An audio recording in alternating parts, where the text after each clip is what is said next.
Hello and welcome to Arkansans Ask, Families Left Behind. I'm your host, Pamela Smith.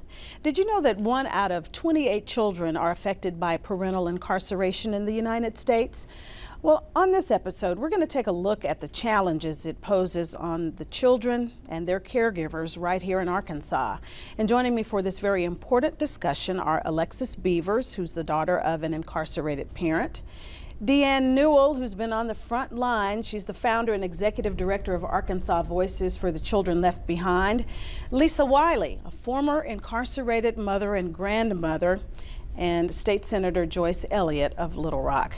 We want to hear from you, though, because this is an important conversation that you have the opportunity to weigh in on. Our phone lines are open right now to begin taking your calls, and here's the phone number. We'll be mentioning it throughout the show, 1-800-662-2386.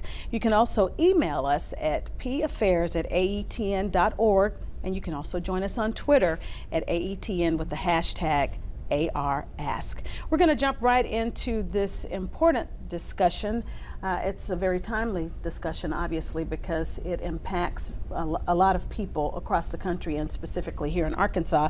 And I was reading something from Rutgers University, a study. It talked about the growing number of children with an incarcerated parent representing one of the most collateral consequences of the record prison population in the United States. And I imagine that both Deanne and Senator Elliott would probably agree with that statement, wouldn't you?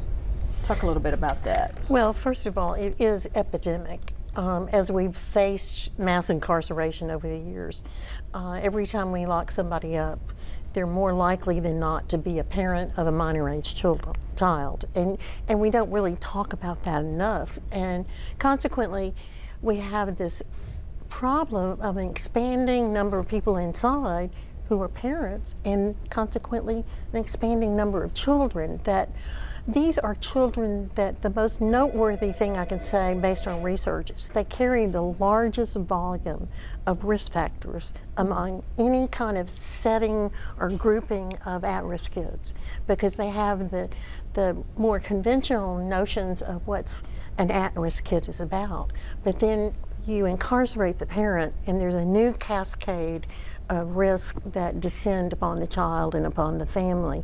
And everybody that's involved, the parent who is locked up, the parent who's trying to come home, the child, whoever's the other parent of the child or the caregiver, is suffering from loss, grief, stigma. We call it the 3 S's: stigma, silence, and shame. And in my definition from the addiction literature, shame is that feeling that you just shouldn't be. And there's no child on this planet that I feel like deserves to ever think they shouldn't be. And there is consequently an about 11% higher rate of suicide among this set of children. And what's happened is since mass incarceration began in the early 70s, by the time we hit in the 90s and we doubled the number of men in prison and tripled the number of women in prison, we had this onslaught of traumatic events in the lives of these children that nobody was really paying attention to. And we're only now probably about the second generation of research on these kids. Well, it's important. It's important to have this conversation because, as you mentioned, people are not talking about it. And Senator Elliott, talk a little bit, if you will, about what's being done from the legislative side of things and how you guys are trying to make a difference. Well, I would start out by saying not enough. I don't think we're being intentional at all about this specific population, because when we talk about services to kids, so many times we forget to tease out kids, young people, according to their specific needs. For example, I was a high school teacher for 30 years. I saw this, what Leanne mentioned about, the silence, the stigma, the shame. I saw how that played out in real life in my classroom and in the school. Well, we didn't have services specifically, which would have been really a good thing. We didn't have the kind of training as teachers. If you didn't know to ask, if you were not attuned to a child whose parents were incarcerated, you might think that child acting out in some way is something that is designed just to disrupt the class when it's not. For example, I was always very attuned to Mondays after a student had maybe been to visit a parent and the way that weighed on that student when he or she came back, or Fridays when they were thinking about it, or when we had particular things at school where parents were to be involved. And you need to know that there are certain students that, well, this is not the same for them. And even when you ask, are your parents going to be there, they would have to make up something, because most of them did not want to say, no, my parent is in prison. But, you know, just by gaining confidence and learning about that was a really big deal. Well, in the legislature where it matters, and even at the local level, it really matters that in that school setting, then this is just an example, but particularly in school, because these kids are the ones, you know, they're prone to maybe dropping out and having all of the other kind of problems that some kids don't. But mental health issues in the school is a big deal, and there are a lot of mental health issues directly related with kids whose parents are incarcerated. It's not to say that they all do, but it's certainly understandable that many do. And we are right now having discussions in the macro picture at the legislature about how we're going to fund mental health, and our schools need to have access to services for these students.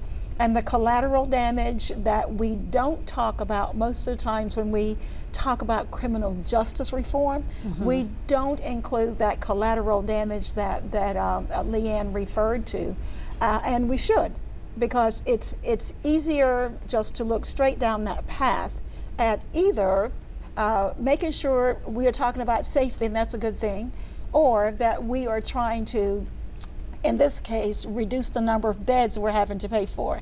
Well, both those things nobody disagrees with, but at the same time, there's just this third rung to everything, called these kids who need to have whole lives as much as anybody else, and I just think we owe it to them, because I'm always reminding people, you know, if kids' parents are incarcerated, you know, none of us gets a chance to choose our parents. If the parents are not there, then we owe kids the opportunity to have a life just like my child or your child, anybody else's child might have. Absolutely. And so I just think that's something that we need to stop thinking about this as the state as the nanny state, because if your parent is in prison, that's just a fact of life. Don't deride the kids' needs by calling it a nanny state. Just take it as an obligation that we have to our young people. An obligation and an opportunity. An opportunity, absolutely. Well, let's get Alexis in on the conversation, because first of all, I want to say both to Alexis and Lisa, thank you both for sharing your stories, because I think that we have to put a face with circumstances and not just say statistics, because people need to understand these are real people with real concerns. So Alexis, if you don't mind, you shared with me earlier that your mom has been incarcerated since you were 4 years old, and you were how old now? I'm 22. Okay, so I have a lot of respect for you, because you said that your grandparents provided an avenue for you to have a nurturing relationship with your mom, even though you couldn't see her every day. So share a little bit more about that, if you don't mind. My grandparents, they made it, they made sure that my mom had a say in anything that I did, and I still continue that today. Whatever I might even dream of, I always, I want her input. My grandparents, they made it, they made sure I visited, letters, phone calls, you name it, we participated in it. Any program that was available that my grandmother even thought that would help me, she made sure that I was a part of it. Like I say, they went above and beyond, making sure that we had a relationship. Why was that? I mean, obviously we understand that the bond between parents is very important, but for you personally, why was that important? Because you have so many people that put you in a box, and then they put your parent in a box. They feel like, okay, I don't see my mom as a criminal. I see her as my mom. And I know a lot of people that actually see their parents as this criminal that others have, you know, made them into. Not even realizing that this is your mom or this is your dad, and you're just supposed to have this love for them. And you have so many young people that hate their parents because they didn't have the opportunity to even sit down and have that conversation of why you were in prison, or, you know, what really happened. I was blessed to know what really happened with my mom, and it kind of, you know, shine a light on, okay, she's just not a person with a number, you know, that everybody, you know, gives. Because when you go see your parent, they don't know your parent by, oh, that's Kim Beavers, she's just 706-365 to them. But in reality, that's, you know, that's my mom, that's the person that I love. And my grandparents really pushed that love and made sure that we had that bond that nobody can break. That's awesome. Well, you seem like a very strong young lady. We have to say that we're very proud of you. But as you said, not everybody has that same opportunity. And if you don't mind, Lisa, you said that your children were older, but there was still separation. So you've been able to get out and have a meaningful life thanks to this wonderful lady seated next to you. But talk about that experience from your perspective. Well, for me and my children, my mom took care of my children. My mom struggled. She just got a check every month, a monthly check. She struggled to care for my children. My sisters stepped in, and it was really hard on them to you know, bounce around so much, different schools here and there, and it was hard for them at school, you know, other children having their parents, them not having theirs, and you know, how to explain that to other kids, and without it looking like it's, you know, something wrong with them, you know. And from my standpoint, it was very heartbreaking, because I found myself for the first time sober, having to really take a look at reality and where I had allowed my life to go through addiction. And I just, you know, having grandchildren now, I'm able to take the parenting skills that Deanne taught me while I was incarcerated, and the lessons that I've learned by not parenting my children, what I want for my grandchildren, and that's why I'm so close with Deanne, because I know what she's doing is she helped save my life. I mean, she was there for me. She helped me, I mean, down to showing me how to pay bills. I mean, and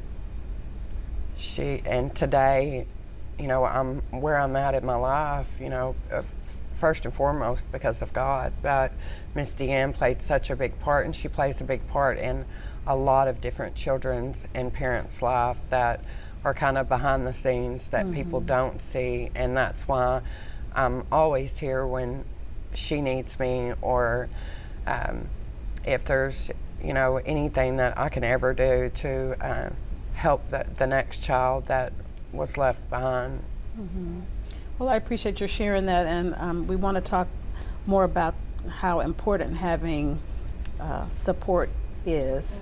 But you also, when I had a chance to visit with you, we talked a little bit about the guilt. We talked about the stigma and the shame for the child, but it's probably equally challenging for the parent who's incarcerated, because you know that you've had to leave your children behind. Can you share more about that? The guilt and the shame, it almost can put you to a suicidal state if you do not handle it correctly, if you're not given the tools to handle it properly. I know many women that I was incarcerated with that lost their children to DHS, women that have had their babies while in prison. The guilt, for me, my family had my children, and I was able to see my kids from time to time. However, there are so many women that people don't even know about that never get to see their children simply because they don't have family that can take their children while they're incarcerated, or they lose their, they have too much time. They were sentenced to 3 years, and they put them up for adoption, and it's a very serious situation, and it needs to be looked at as far as the on the parent's side as well as the child's side. Well, I appreciate you sharing that. So we know that these challenges do exist. What kinds of opportunities are there for support? And because if you have caregivers, sometimes it is a family member, and sometimes the children do end up in foster care. So what kind of support is available?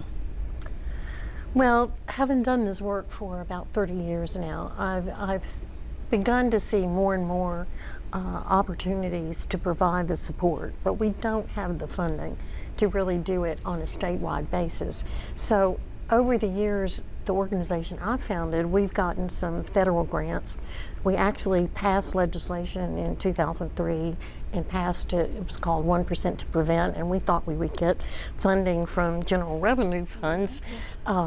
But coming through the Department of Corrections, we'd take 1% of their budget to serve the children, and that was like fire in a theater. But we did get a $200,000 general revenue grant that we matched to $3.8 million in federal dollars. Wow. That allowed us to set up sites for the children and the families in the areas of the state with the highest rates of incarceration, with the exception of the Delta area, which is still pretty sparsely. It has a high rate of incarceration, but it's in relationship to the raw numbers of the population. But it has such deep poverty. So we were able to do that real successfully. And then we got state funding from Workforce. And we've been trying to do that without any government funding for about the last 3 or 4 years. Workforce funded us for a good long time, and I'm very appreciative. But this is also a community issue. These are our children, and if you want to take it a few steps further, we place their parents in the custody of our state, so they're our prisoners, and so in a sense, the children are ours in a very real sense. And Alexis and I just went to Washington to meet. There's a grand White House task force on children of prisoners. Of course, it's only going to affect the federal system, and we're mostly talking about the state system. Right. But anything we can get at the federal level may trickle down. But they brought together 19 kids from all over the country. Alexis was one of them. I got to go chaperone her. And these kids talked to the heads of the federal agency, HHS. We had the head of, not the head of the whole thing, but one of the pediatrician heads. We had Bureau of Prisons, we had Department of Justice, we had the CDC, because these children, there is so much trauma in their lives that the CDC has really looked at the role of trauma in shortening their lifespans and interfering with both their physical and their mental health. And so they let those kids, they facilitated for 6 hours together. They bonded like I've never seen before. And then the next day they came and these heads of the agency listened. So what we're hoping is going to come out as this White House ends, Obama's White House, is we're going to have some very serious policy creations. I mean, imaginings and placement of innovative things that we can do. One of them being the problem with visiting. I mean, we're trying to change it from visiting to visits. visiting sounds like a funeral, but it is very important, and the data's coming through, that these children need to be in steady contact where it's appropriate with their parent. And there's so many barriers to that, and part of them are embedded in policy. So what would, when you say they need to have the steady visits, what does that look like in an ideal situation? Well, for a while we had an ideal situation. When I was teaching at the McPherson unit and at the Wrightsville Men's unit at the time, they granted us permission to have a weekday 4-hour visitation that was child-centered. And we did therapeutic activities. It was an opportunity kind of as a lab for the parenting program I was running, so they could practice some of their parenting techniques. We had art classes, we had therapeutic times, we had music, we had good family time. And the Department of Education in Arkansas gave a waiver to a letter for all these kids to take to their principals that allowed them to be out of school on a weekday.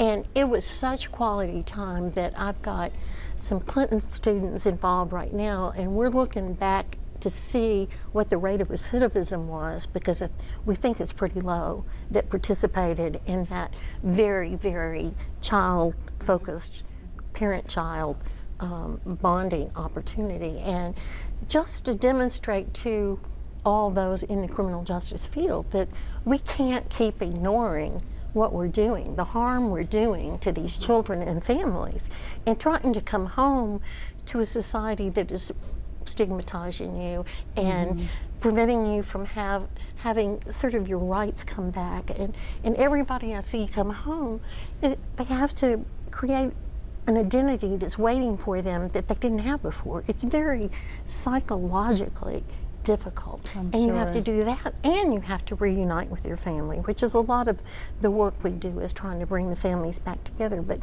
there is so much, you just keep peeling it back. Layer there is after so layer. much hurt and harm. And I think one of the incredible things, a researcher at Central Connecticut State University, doesn't really matter, but when I did the HHS mentoring for children of prisoners, the Well of the Senate had a study read into it that didn't exist, that said these children were 5, 6, 7, 8 times more likely to go to prison. They are slightly more likely to go to prison just because of the risk factors that are there for all criminality. But to go around and stigmatizing these children with a false statistic. So part of our movement is to stop the hurting, begin the healing. The healing takes place a lot of times, when you say, by being with other kids who are going through the same experience. Well, let's ask Alexis about that. What are your thoughts in terms of stigma? Do you feel like you personally were stigmatized? That was one of my fears. I didn't want to be stigmatized. I knew about the statistics, you know. So for a long time, I hid the fact that my mom was in prison, not from like my family, like they knew, but like the people at school and my teachers and stuff like that. I would hide the fact. Not saying that I was ashamed of my mom. It was just a simple fact of I didn't want to be judged or put in this box, that and not given a chance to be who I really was because of my mom was in prison. And one day I just, you know, let my guard down, and I was like, okay, I can't hide this from, you know, from myself. I'm being somebody that I'm not, trying to please everybody else. And once I finally became okay with telling people, you know, well, my mom's in prison, that's why she's not here, and that's why my grandparents are here, or my aunt is here, you know, standing in her place, I felt better. And also just being able to be around other people, well, other children, seeing that, okay, I'm not the only child that's going through what I'm going through, and maybe my situation isn't as bad as I really think it is. Because you have so many people, like you say, you have people that go to foster care, you have people that their children are born in prison, they don't even know, you know, they don't even have a chance to even build a relationship with their parents because, you know, it was never an outlet for them to. and just being able to be with Deanne and seeing that, I'm like, okay, well, maybe I was really one of the blessed ones, you know. Yes, my situation is kind of rocky, but having my family and, you know, having them there to make sure that I always, you know, had that relationship with my mom, that means more than anything that you can ever give me. I can imagine. Well, again, I want to stress that we are very appreciative of your sharing your story. And hopefully somebody out there tonight is listening and watching, and you may be inclined to call in, but if not, we hope you'll pick up some nuggets of information that you'll be able to use, and hopefully obviously be inspired by stories like Alexis's and also Lisa's.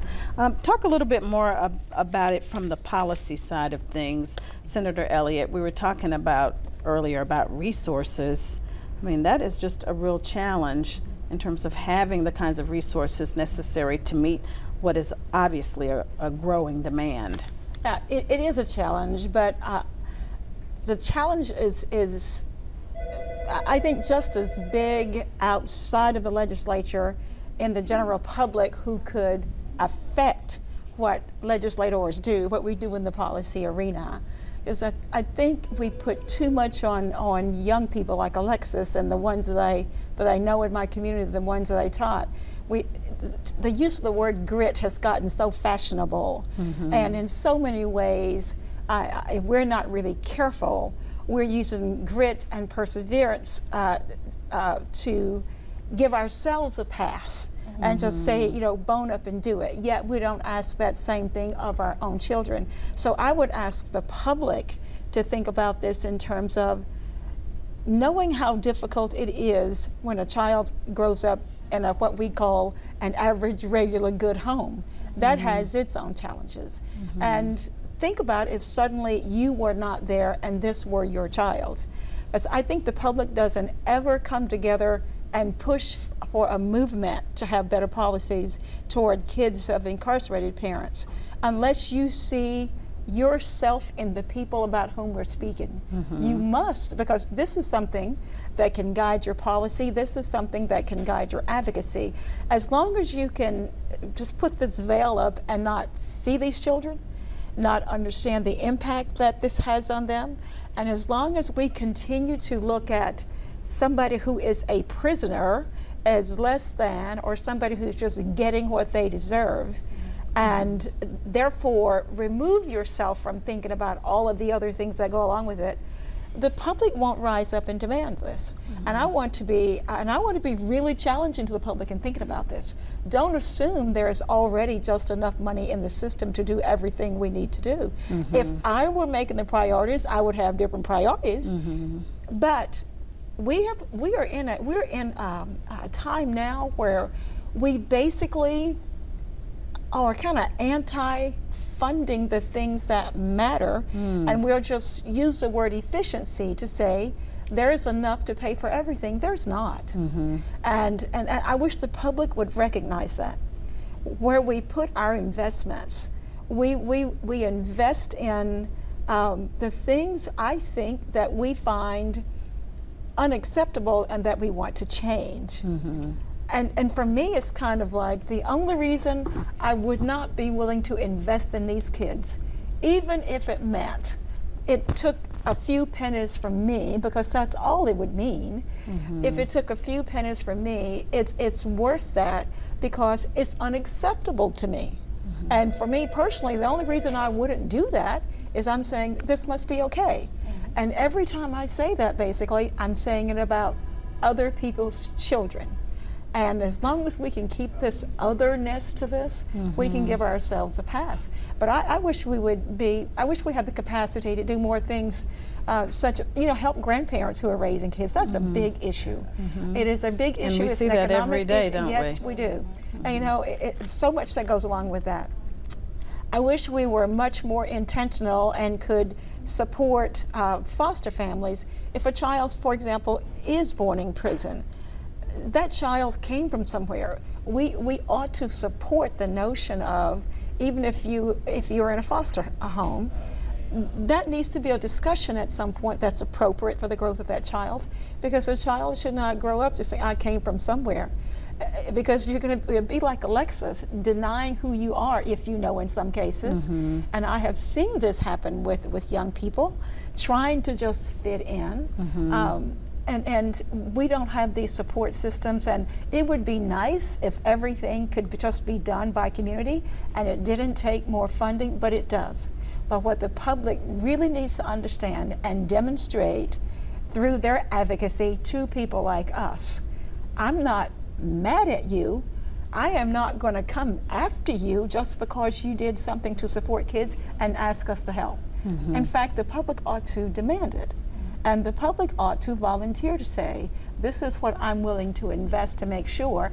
Deanne is an expert in this area. She knows what the policies are. When I need to know something on a deep level, I go to Deanne, because that's who has studied this and knows it. And then I will know what to do, and we can't do it because we don't put the funding there, either because of priorities or because we don't see that importance of investing. And I've gotten so, I guess, impatient with our saying, you know, our kids are our future. But we need to mean all kids. We say it a lot, don't we? We say it a great We deal. got to walk the And talk. That's exactly right. We And gotta this walk is the one talk. of those ways that challenge us to do it. But I do want to say, I mean, I had a Soros fellowship, and I worked in 14 different states on policies and practices that needed to be improved or enhanced or even created with these coalitions in these states. And I was in 42 different prisons. And some of the kind of things that are so badly, urgently needed for these children are not painfully expensive. That's right. And a lot of them are plain-o attitudinal. Yes. Okay. When we got the big funding for the Mentoring Children of Prisoners grant, there were 300 grantees from all over the country, and 3 of us had ever worked with children of prisoners. And this is the sentiment that was going on in the room. We had to go around and reassure these grantees who'd already received it, because they were giving money to people who'd never worked with these children, had to reassure them that there was no reason to be afraid of Alexis. She was not threatening.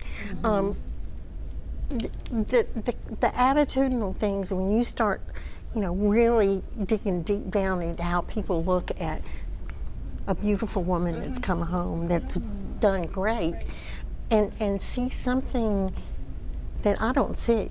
Well, but Dean, I've seen these attitudes also, where I don't want my child to be friends with Alex, you know, that kind of thing. I mean, that's not a money issue. That is absolutely attitudinal. Well, I don't know if she should come to our home, you know, that kind of business. And kids pick up, even when you don't say it out loudly in the words, you know, you feel it. Absolutely, you feel it. So that's why I keep talking about society in general. There are things that we need to change about the way we label and think about people, even when we're not saying it out loud. It's the way I relate. I can't, you know, I don't know if I should touch her, give her a hug, or if we're going to go to lunch, should I invite her to, you know, that kind of thing. We don't think about that, but it's hurtful and it's deep. I've seen wonderful things, like in San Francisco, a group got together and they put up signage in the subways and in the buses that's beautiful photographs of kids saying, my mom's coming home from prison, will you help us give her a job? And it really made an impact. San Francisco is probably the leading place in the nation that is serving children of prisoners. They are weaving into their educational curriculum a whole big piece about incarceration, because part of the work on behalf of the individual children is also to work with their peers and the adults in their lives. So I spend a lot of time training teachers, go to different schools, but how do we sensitize their peers so they're not, at Central I had a bunch of kids that were downloading from the inmate database the photos of their other kids. Well, parents. I'm sure there are a lot of things that we could definitely do better. Lisa, what do you think would have made a difference, or if you could have waved a magic wand that would have made a difference in your life in terms of your experience as far as support or services? For my children, assistance for my mom, for my sisters, childcare, to bring them to see me, not just for my sake, but for theirs, I mean, assistance financially, emotionally, mentally, I mean, for, you know, counseling maybe, for my children, as well as for me too. You know, there is a great need as far as, I mean, grandparents can't afford to take care of our children, and sometimes in cases there's not just one, there's 2 and 3, and you have to buy school clothes, food, you know, and on a fixed income you just can't do that, and it's not the child's fault, it's not the grandparents' fault, and sometimes it's not the incarcerated's fault. I mean, in my case, it was my fault. You know, I chose, I wasn't raised that way, you know, I chose to use drugs, and once I started, it was too late. I didn't know how to quit, and I felt trapped, and even when I was incarcerated, that goes back to what y'all were speaking of a while ago, the warden, I went to classification one time, and the warden told me that my children were a statistic and that they would come to prison too, and that the apple was not going to fall far from the tree. Wow. And to hear those words, I mean, I felt like it was the wrong thing to say. Of course, it hurt my feelings, but it also made me think. And I went straight the very next time I seen my children, and I told them what they said.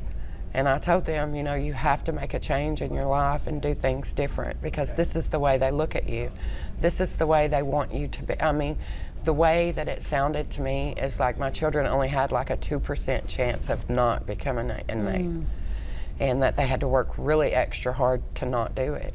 Yeah, you And have to like show yourself. You have to prove yourself as, okay, I'm not going to be the statistic. You know, you have people that remind you of that every time that they see you. You know, and it's not just outside people. You have people right in your family that'll remind you, oh yeah, you'll be just like your mom, you know, if you keep on doing this, not knowing that this is what you're doing is just typical teenage, you know, teenager stuff. Like their kids could be doing it, but they remind you, they make you feel as if you're this big, when really, you know, you're not even giving me a chance to be who I could really be. You're not even seeing me for who I am. You're just seeing me because my mom's in prison.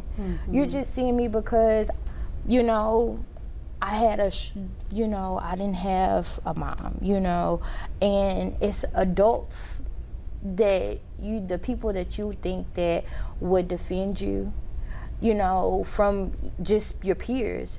It's those people that remind you, oh yeah, you could, you know, if you don't do this, you could be like your mom. That's a very sad cycle, isn't it? Yes, and it's like I say, you fight tooth and nail trying to stand out or be better, or, you know, I got to do whatever it takes to not be what they think that I am. Well, it sounds like you are definitely on a very positive path. We just need to very quickly remind those who are watching from home that there are some resources available. AETN has a kit. It's a Sesame Street kit.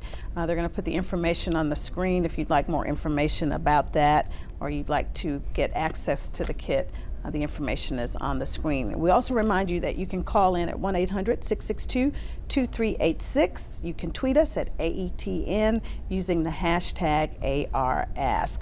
We've got a few questions that we'd like to get to because as impactful as our discussion is tonight, we certainly want to be mindful that this is a call-in program, and so we need to respond to some of these questions. This one is from Pulaski County. They want to know about how you feel about the government cutting services to children to help them cope after a parent is incarcerated. Services like therapies, mental health support, peer support. I bet you all could weigh in on that. Yes. Let's start with you, Deanne, and then we'll go down the line. Okay. Well, I was especially astounded by the cut to in Medicaid for group therapies, and I'm sure there are all sorts of reasons that was done. But a lot of our most effective work has been done for children and prisoners in groups, in support groups, where they feel less of the isolation that. Even kids I've known for years that were going to visit and saw other kids at the visiting, they felt like they were all alone. I mean, so group treatment has been very effective, and I'm very sorry to see that. The other problematic thing we have in mental health services is that we don't train therapists about these children. I taught briefly at the University of California at Davis to their social work department on children and prisoners, and teaching them how to take kids to visit parents in prison, that sort of thing. And we have a poverty of good graduate school training of therapists, so consequently we hire therapists who are under state contracts, let's say with DCFS, with kids in foster care who have an incarcerated parent, and they will recommend to the judge that the child not visit. And yet we know on a research basis that unless there are other, intervening circumstances, the children fare better when they're seeing contact. So what are we doing to change that? You have to go and shake those graduate programs up and say, this needs to be a real part of the clinical program. You need to have some expertise on children of incarcerated parents. Their kind of mental health issues are a bit different than some other kids. They do suffer from depression. They suffer from disenfranchised grief. I mean, their parents aren't dead, but they're not there.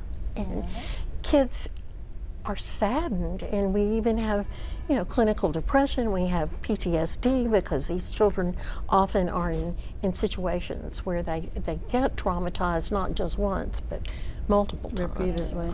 Did you want to weigh in on that?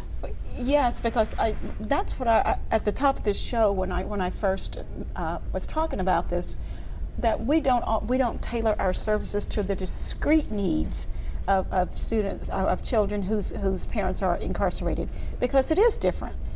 A counselor is not a counselor is a counselor if you are not aware of the whole culture around what Alexis, I just keep thinking about the students that I had in school, and how no matter how sympathetic I was, I didn't have the training to know what to do. And for teachers, that's a matter of professional development. For those who are going to be counselors and some of the folks even now that the state contracts with, we need to be very careful that if we are contracting with folks who don't have that discrete kind of training, make that a part of the requirement. After all, it is a contract where we're delivering services to our kids. And as far as our institutions of higher ed, that's just something I think in a lot of ways probably needs to be brought to their attention in a more powerful way, because higher education is looking at ways to be more relevant to everybody. And there are folks who have decided, for example, that it's not very relevant in very many ways. I think what we're missing is we are not connecting the dots between, even in this case, the relevancy of higher ed to the well-being of our kids and parents who are the ones we're talking about tonight. For example, we would talk about college degrees, and we'll try to put a price on this one's better than this one. That very first one, I promise you, almost every time somebody will bring to the top to say, this is one where you cannot make a living, there's no point in your majoring in psychology. And look at what we're talking about tonight. So I'm always reminding us in the legislature and otherwise, when we really begin to value the needs that would be served by having clinical psychologists, for example, we would be begging people, to become counselors and clinical psychologists because the needs are just there. And I think it's just something that, in a lot of ways, we need to almost have, a summit around this so that we can get a complete picture. We have a lot of new legislators now who've never heard any of this. We need some way of all coming together and go, what would the comprehensive policies be, so that we're not talking about it in this piece and that piece. And somebody like like Deanne could be very central to helping us understand that. But we also need to be open to making sure we want to know it and Right. want to move on the policies to make Well, it you real. might be issuing the call right now for that very dynamic conversation. We're going to try to get through a few more of these as quickly as we can. This actually came to us from Twitter, so thank you very much. Such an important issue, yet most people haven't given these kids any consideration. How can we open people's hearts? So if you could try to respond to that. You want to tackle that, Lisa, and we're going to try to move through these as quickly as we can. How to open people's heart would be, I believe, to get involved, to really see the need, to meet the children that are in need, to get with Deanne on a level of really, I guess, would be just, to get to know the children, to know that how many children there are in each school that their parents are incarcerated. These children are playing with your kids. These children are hurting, and a lot of times just listening, And they need love. Very quickly, Deanne, do you have any idea about the numbers in Arkansas? Yes, we've got pretty good numbers. About 70,000 children on any given day have a parent incarcerated. Wow. That's jail, state prison, and then we've got federal prisoners that are not located necessarily in Arkansas, but they've got parents. And I do a lot of work with the federal courts. I have to say they're much more easier to work with than some of the state courts we got to are. work on that, don't we?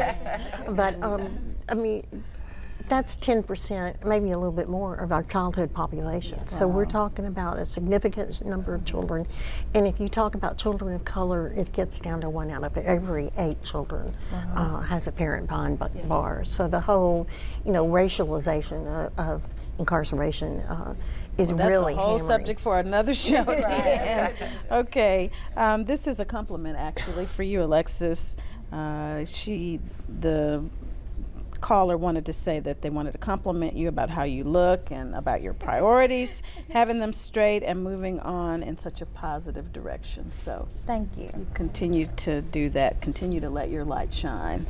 Senator Elliott, this one is for you. How do you feel the current move to cut mental health services for children impacts people, families, and then the folks coming out of prison? I'm really concerned about it because, as you might guess, I have heard from many parents already since the proposals have come out, and even if I did not understand it at all, which I do because I'm there talking about it, but even if I did not understand it, just the letters I get, the phone calls I get, and the conversations that I have with parents and or guardians who are really concerned about this whole issue.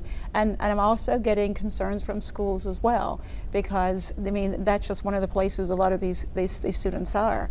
And I know I always say to the public, in most cases, the legislators and the governor, whoever it may be, are generally engaged in practices that they think are good practices.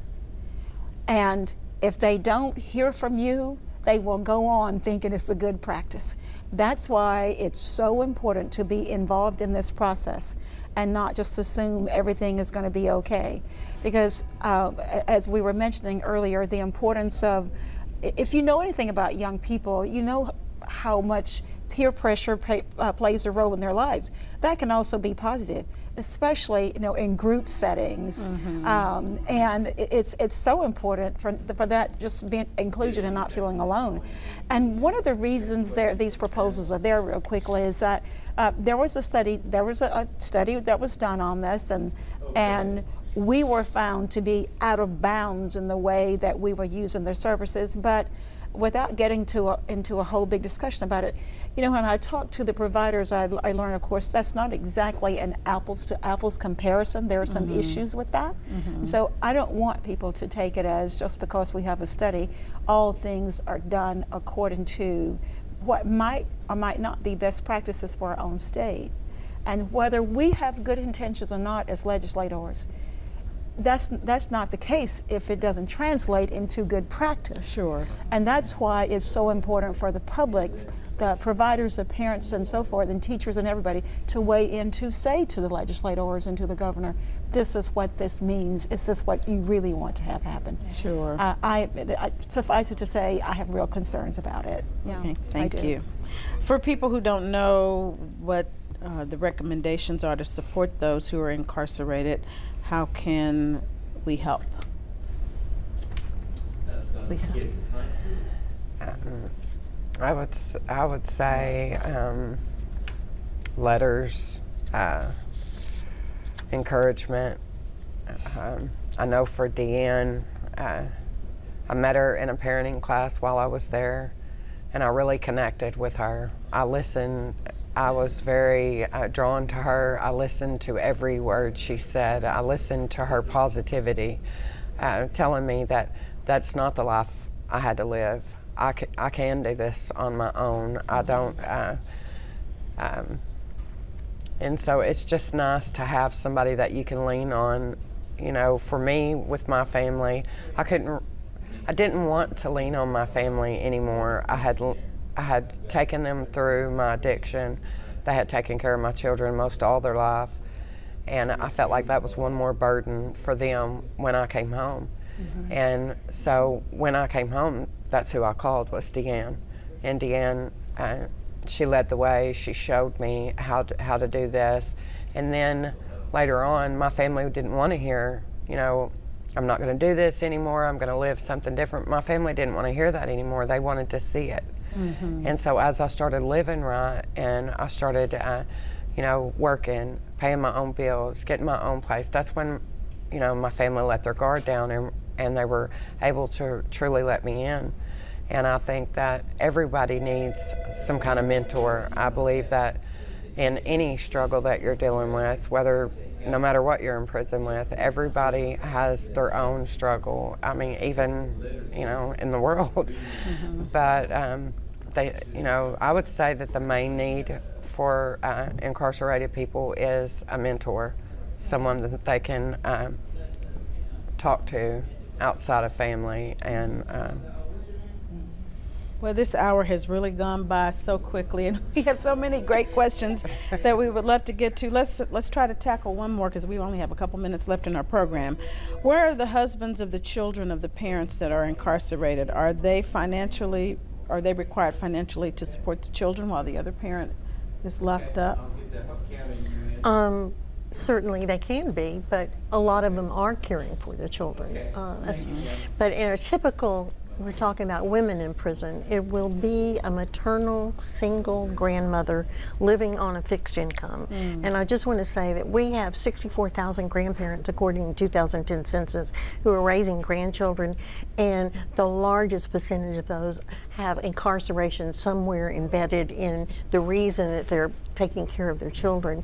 And we have a TANF payment passed back in 1997 under Clinton, the old welfare to work payment that has not been increased since it was passed in 1997. Wow. And anybody that declares an attitude about, oh, those people that are on welfare, they're getting $82 for the first child, $42 for the next two, and it caps.